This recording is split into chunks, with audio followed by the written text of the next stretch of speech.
Well, good evening, Northern Michigan. Happy Friday and happy 4th of July. Cody Bear filling in for Maya Engel today. Now, of course, it is the holiday weekend, so you may have some plans, whether it's tonight or tomorrow.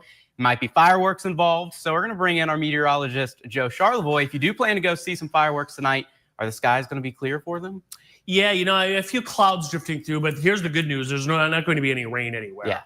So looks good for that, and warm too. I think by the time we settle in this evening, 60s or 70s for most spots. 10:30 around that time frame tonight, Cody. And then it's already pretty warm. Traverse City is at 88 right now. Tomorrow's going to be even warmer. So we have a bit of a hot day coming up. We'll talk about that. I'll look at how hot it's going to get, and then when we get a little rain too, because at this time of the year we could use a little rain every now and then before things get too dry. So we'll talk about all that a little later. Sure thing. Thank you, Joe. We're now going to move on to our top story of the night. If you're in Northern Michigan watching us right now, chances are high that your community could use more truly affordable housing. It's a massive need and it's everywhere. While a true solution may take time and a big effort, an organization in Leelanau County is stepping up to help, changing lives one house and one family at a time. Our Mark Gillette reports. I'm very fortunate to have the job I do, because I can see things like this happen every single day. Every single day. As the director of the Helping Hand organization, Leelanau Christian Neighbors, Mary Stanton gets to witness lives change. Our mission statement is to help those in Leelanau County who don't have adequate resources. So very simple. We just help people in the county. And that help from here for neighbors in need comes in a lot of different forms. Food pantry, baby pantry, blessings in a backpack, a financial assistance program, and now affordable housing. Yep, a new venture into a long-standing and growing need in Leelanau County. We ventured into affordable housing because our financial assistance program was paying a lot of rent out for people for homes that they're living in that are substandard.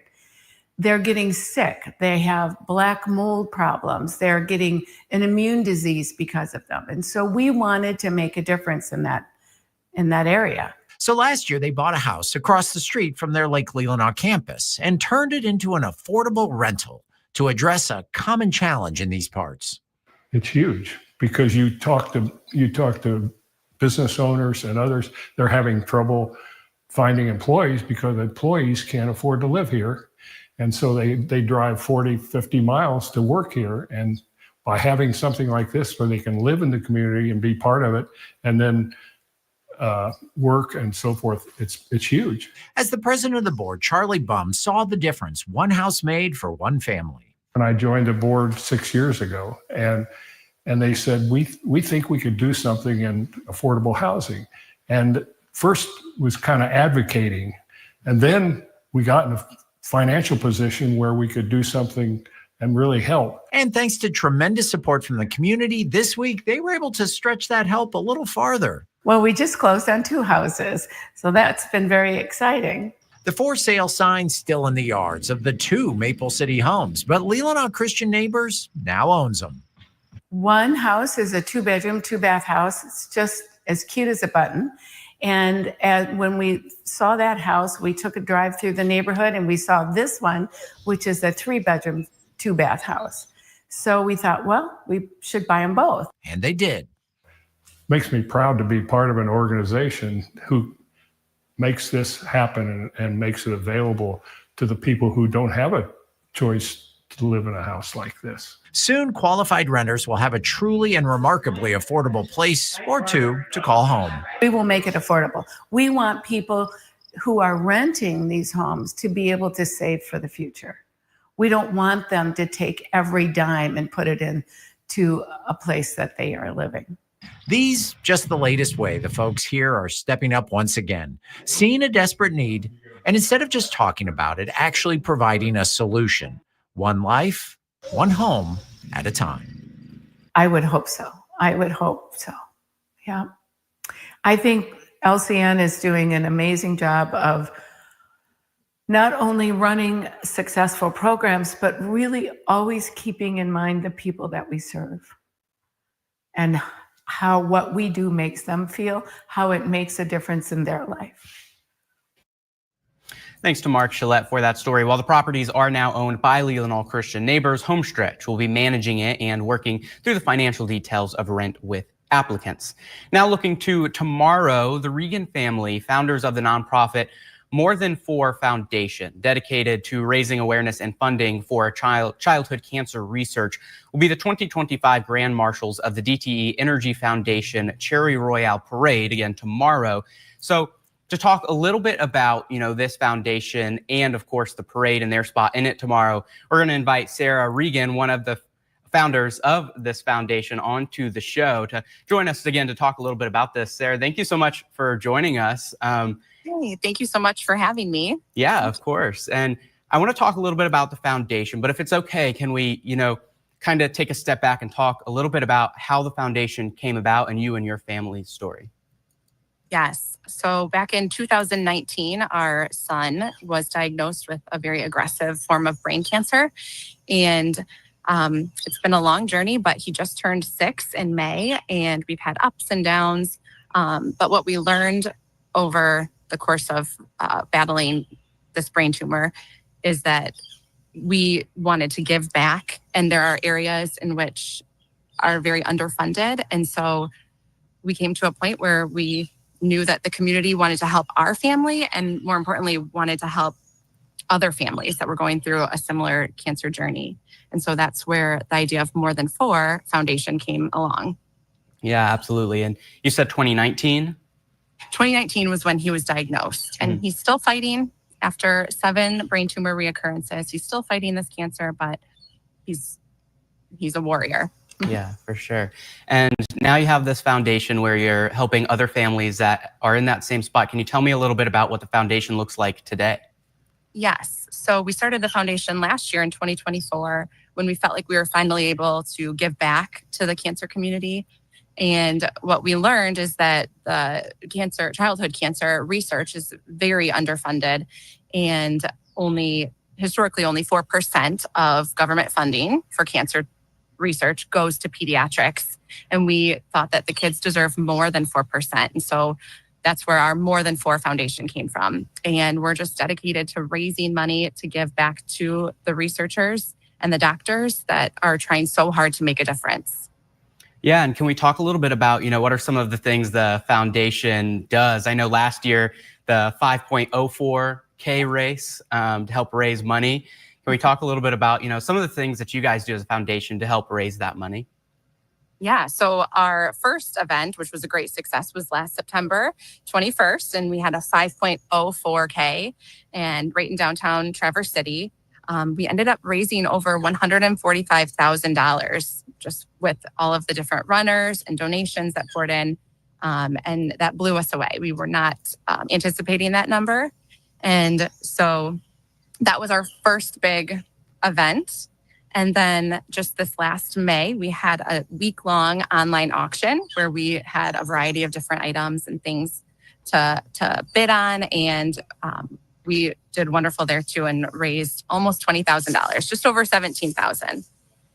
So yeah, it's been exciting. Yeah. Yeah, congratulations on those numbers. Yeah. And now moving forward, the National Cherry Festival, you guys have been named as Grand Marshals for the parade tomorrow. Can you tell me a little bit about, the excitement for that coming up?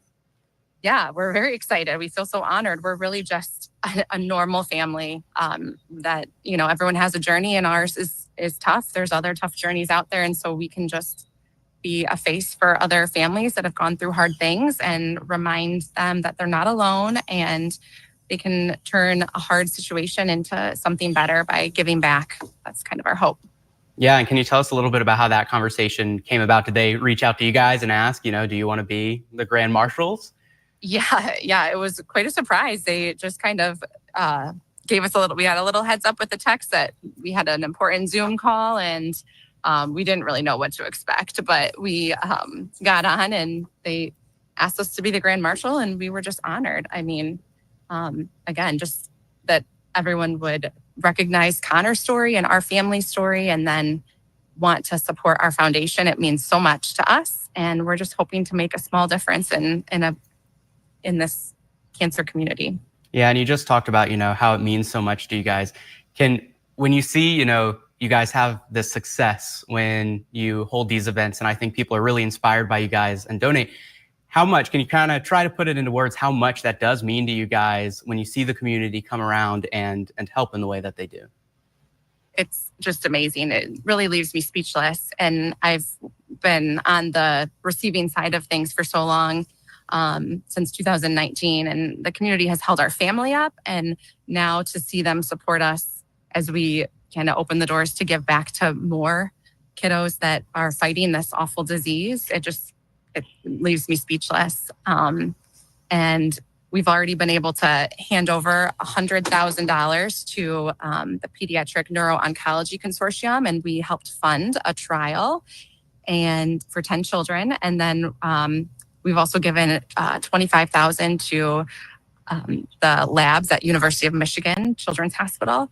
And so just to actually be able to deliver those checks and see the doctors and the researchers' faces when they're just amazed that we had brought that much to them in such a short time.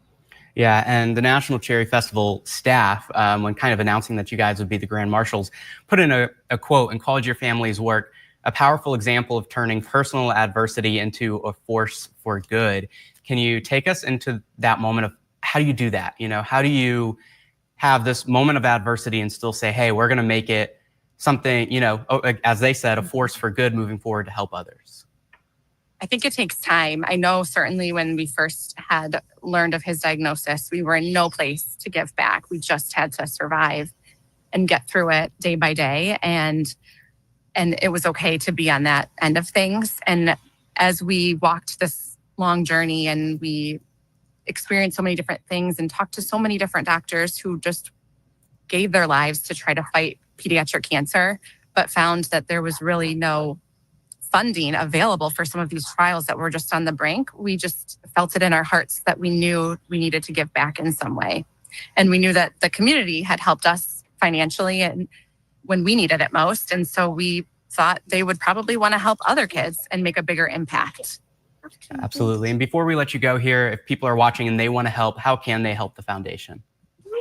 Well, you can visit our website, morethan4foundation.org, and you could sign up for the race if you would like on September 20th, this September, or you could donate on the website. You could just kind of share the word and spread the word that childhood cancer funding is severely underfunded. And if there's a foundation that they feel comfortable donating to that will help those kids going through this terrible disease, then you're making a difference. Yeah.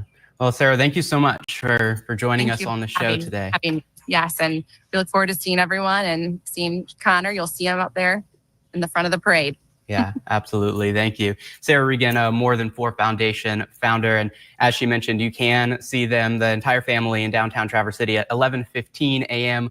tomorrow for the parade, again, in downtown Traverse City. Now we're going to move to a different parade in Wexford County. The Cadillac Freedom Festival got underway with its crowd favorite annual Independence Day parade this afternoon.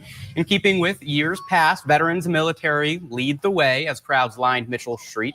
The streets filled with support. It's a community effort. Local businesses get together and make all of the floats you see here, and law enforcement, marching bands, jigs complete with candy for the kids, all about showing that community unity and patriotic support. And I bring my kids up here every year. I live here, and my boys don't. It's a wonderful way for the community to get together. Absolutely. And with all of these July 4th festivities, that leads us to our question of the day, which is, of course, a lot of people have today off. When it comes to 3-day weekends, do you prefer having Monday or Friday off? And currently the voting is 56% for Monday, 44% for Friday. There's still time to vote on our Facebook page or our website, UpNorthLive.com. We'll take a look at it again later on in the show. But first, we're going to take a quick break. And then Joe Charleboy is going to talk about your weekend forecast for the holiday. Stay with us. I'm Jada Johnson from Big Boys TV, and the Fish and Game Report is sponsored by Johnson's Propane.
Welcome back to Unscripted. As you probably know, today is July 4th, and July 4th weekend is really upon us for most of us.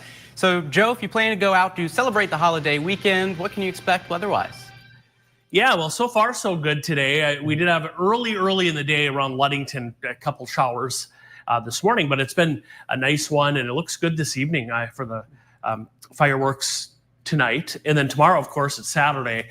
And I think a lot of folks will be hitting the water tomorrow because it's going to be a pretty warm to hot day in spots. Let's take a look. The UpNorthLive Skyview drone was right in downtown Traverse City. There's the view of it. Of course, the National Cherry Festival continuing. Tomorrow is the last day, and that was right over the Midway. All the rides, a lot of folks enjoying the nice weather that we did have today. The sun was out for much of the area. I know we've had a few clouds here and there, but a nice one there in Traverse City among the rest of northern Michigan. I always like watching drone video. Just cool to see stuff from above. All right, let's take a look at temperatures. Here they are right now. It's warm. Traverse City still, we're inching in on 7 o'clock, still 88 degrees. Bel Air, 86. Gaylord and Grayling knotted up there at 85, along with Mount Pleasant. Sheboygan is currently sitting at 72. Let's show you kind of what's happening right now. We do have a warm front that extends from northern Minnesota right across northern Michigan tonight in the UP. That front, once it passes by, is going to allow this warm weather to settle in. Tonight, it's going to be very warm, 60s and 70s tonight. And then tomorrow, some low and mid 90s in our warmest spots. Behind that low, if you look, see that blue line up there near Winnipeg, that's a cold front. That is going to get in here on Sunday, and it'll bring in some cooler weather for the second half of the weekend. Also, the chance for some rain. But there's the vantage point from space tonight, looking down on Michigan, and you can see the little bit of cloud cover. There's really not much, if any, rain out there, and I don't expect much. Meanwhile, this is where the weather is very active tonight, up across parts of Minnesota, where we have a severe thunderstorm watch there. Up along the Canadian border there near International Falls, some very heavy rain, as you can see. Here's what we expect. Quiet this evening. It looks good for the fireworks, as we mentioned. Tomorrow, a partly cloudy to mostly sunny day. Any thunderstorms will stay west of us during the day tomorrow. If you look at radar, you might see some storms up that way because that's the cold front coming in, but it won't get here until late Saturday night. So there we are, Saturday night, and then Sunday, cloudy, off and on showers. There's the chance for a little bit of thunder embedded within this system on Sunday. And as far as the rain, the rain in summer is never evenly distributed. So some get more than others, and that'll be the case this time as well. If you get one of these storms kind of setting up over you, maybe an inch of rain could fall out of that coming up. One quick look at the forecast tonight, just a recap, 10 o'clock. That's when a lot of the fireworks displays start. 62 to 78, partly cloudy and warm with the wind out of the southwest. All right, the extended forecast. Pretty typical July weather. The hot day tomorrow, then that chance for some rain on Sunday, which it's not a bad thing. I know maybe it'd be better to get it during the work week, but we do need some rain at times in the summer. And then next week, very quiet, not much going on, 70s and 80s, pretty typical July weather, Cody, next week. Yeah, very nice. Thank you for that, Joe. And we're going to take another quick break. When we get back, we'll talk to Sports Director Harrison Beebe about all the sports going on this July 4th weekend. Don't go anywhere. We'll be right back.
Well, it's July 4th, which is a really great day if you're a baseball fan, a really bad day if you're a hot dog.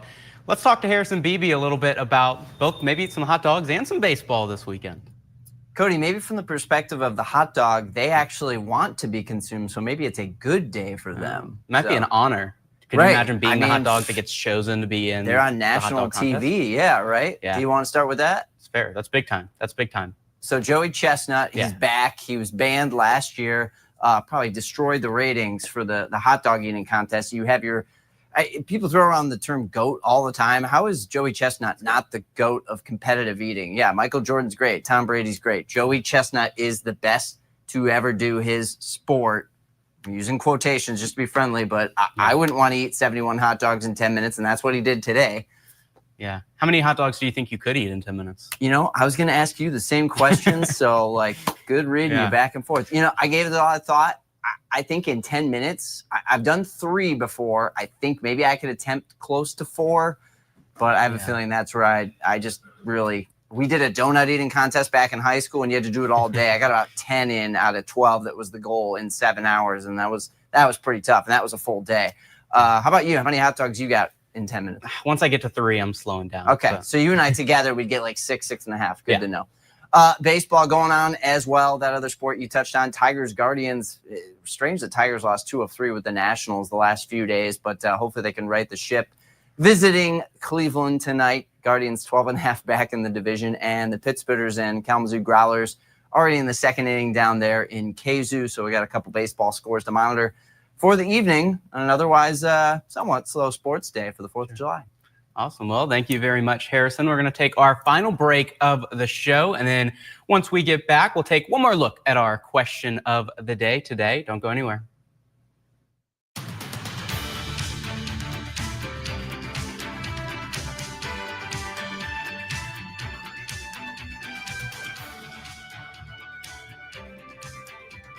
Salon services are furnished by Epiphany Advanced Academy in East Acme.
Taking one last look at our question of the day. Of course, today is July 4th, and a lot of people have today off. So our question was, when it comes to 3-day weekends, do you prefer having Monday or Friday off? As of right now, 57% say Monday, 43% say Friday. And taking a look at our Facebook comments, Kristen said Friday. Monday off just means working later on Friday to make up for it. Another viewer said Mondays, that way I can watch all of Sunday night football, which I'm exactly in line with right there. You get to watch all, I know it's not going on right now, but when football season's happening, you can watch the whole thing instead of having to go to bed because work's tomorrow.